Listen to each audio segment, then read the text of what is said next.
ভারত যেন এখন আওয়ামী লীগের এনার্জি ড্রিঙ্ক, ভারত এখন আওয়ামী লীগের এনার্জি ড্রিঙ্ক হিসাবে কাজ করছে।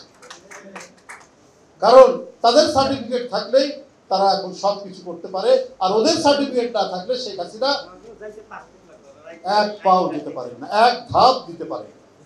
সরকারের একজন মন্ত্রী ওবায়দুল কাদের সাহেব সারাক্ষণ শেখ হাসিনার গুণগান গান। ওবায়দুল কাদের সাহেব বলছে যে চীনের সাথে আমাদের উন্নয়নের অংশীদার, আর ভারতের সাথে আমাদের রাজনৈতিক বন্ধু। ভারতের রাজনৈতিক বন্ধু তো আপনাদের হতেই পারে, এটা স্বাভাবিক ব্যাপার। আমি মেলে না, ভারত অভ্যন্তরীণভাবে গণতান্ত্রিক দেশ, এটা নিঃসন্দেহে বলা যেতে পারে।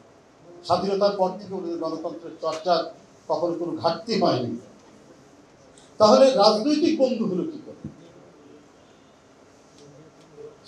এইটা হলো যে আওয়ামী সরকার, শেখ হাসিনার দখলদারি সরকার, সেই সরকার হচ্ছে মানে তাদের যে অপরাধের রাজনীতি, তাদের যে গণতন্ত্র হত্যার রাজনীতি, তারা যে অবাধ সুষ্ঠু নির্বাচনকে একবারে মহাশ্মশানে পাঠিয়ে দিয়েছে, সেই রাজনীতিকে সমর্থন করে হচ্ছে ভারত। এই কারণে তারা কোথাও যেতে হলে পরে আগে ভারতের অনুমতি নিতে হয়। তারা প্রচন্ড সাম্প্রদায়িক হতে পারে, আবার নিজের স্বার্থে তারা দেশ বিক্রিও করে দিতে পারে। আমরা দীর্ঘদিন ধরে এটা দেখে আসছি। যখনই তারা ক্ষমতা এসছে, লুটপাট এটা যেন আওয়ামী লীগের ইস্তেহার, টাকা পাচার এটা যেন আওয়ামী লীগের সংস্কৃতি, কারো জমি দখল করে নেওয়া এটাও যেন আওয়ামী লীগের এক ধরনের একটি কি বলে যে তাদের রাজনৈতিক নীতি। এটাই তারা দীর্ঘদিন ধরে করে আসছে। আজকে আমরা সবাই জানি যেটা, যে আগে যেটাকে এনিমি প্রপার্টি বলতে, এখন ভেস্টেড প্রপার্টি বলে, এটা হিন্দু সম্পত্তি, সেই সম্পত্তি শত্রু সম্পত্তি, সেটা মানে অধিকাংশই এখন যারা ভোগ করছে তারা হচ্ছে আওয়ামী লীগ।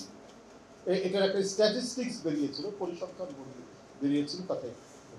কারণ দেশের মধ্যে লুটপাটের মানসিকতার যদি রাজনৈতিক দল থাকে, সেটা হচ্ছে আপনার আওয়ামী লীগ। এবং আসলেই তাই। ডেপুটি স্পিকারের ছেলে কি সামসটা কি নাম, সে 200 কোটি টাকার রাজস্ব ফাঁকি দিয়েছে। এটা অদ্ভুত ব্যাপার। পাবনার বেড়ার সেটাকে পৌরসভার মেয়র, সে এখন দেশের বাইরে, 200 কোটি টাকার ট্যাক্স সে ফাঁকি দিচ্ছে। আমরা জানি তার বাবা কোন মানে ওকালতি করে দিন চালাতেন পাবনা শহরে।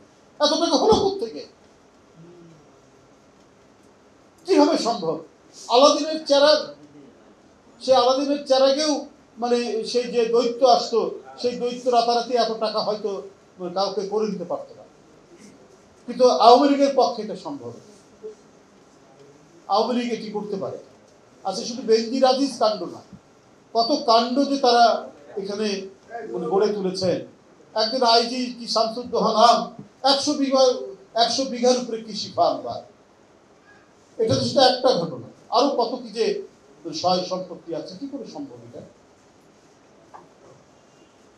এটা এটা এটা সম্ভব হচ্ছে শুধুমাত্র শেখ হাসিনা প্রশ্রয় দেওয়ার কারণে। শেখ হাসিনা নিজে জোর করে ক্ষমতায় থাকবেন, এটাও তো অনৈতিক, এটাও তো দুর্নীতি।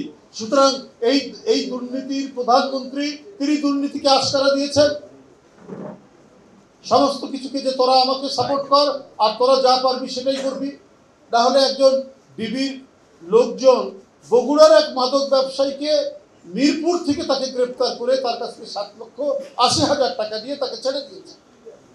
যারা দুষ্টের দমন করবে তারাই রীতিমতো মানে একেবারে তালপাতার পাখা দিয়ে বাতাস করে দুষ্টকে পালন করছে। কারণটা যে এই গোয়েন্দা পুলিশরা, এই র্যাবরা, এই আইন শৃঙ্খলা বাহিনীর লোকেরা তারা শেখ হাসিনাকে প্রোটেক্ট করেছে।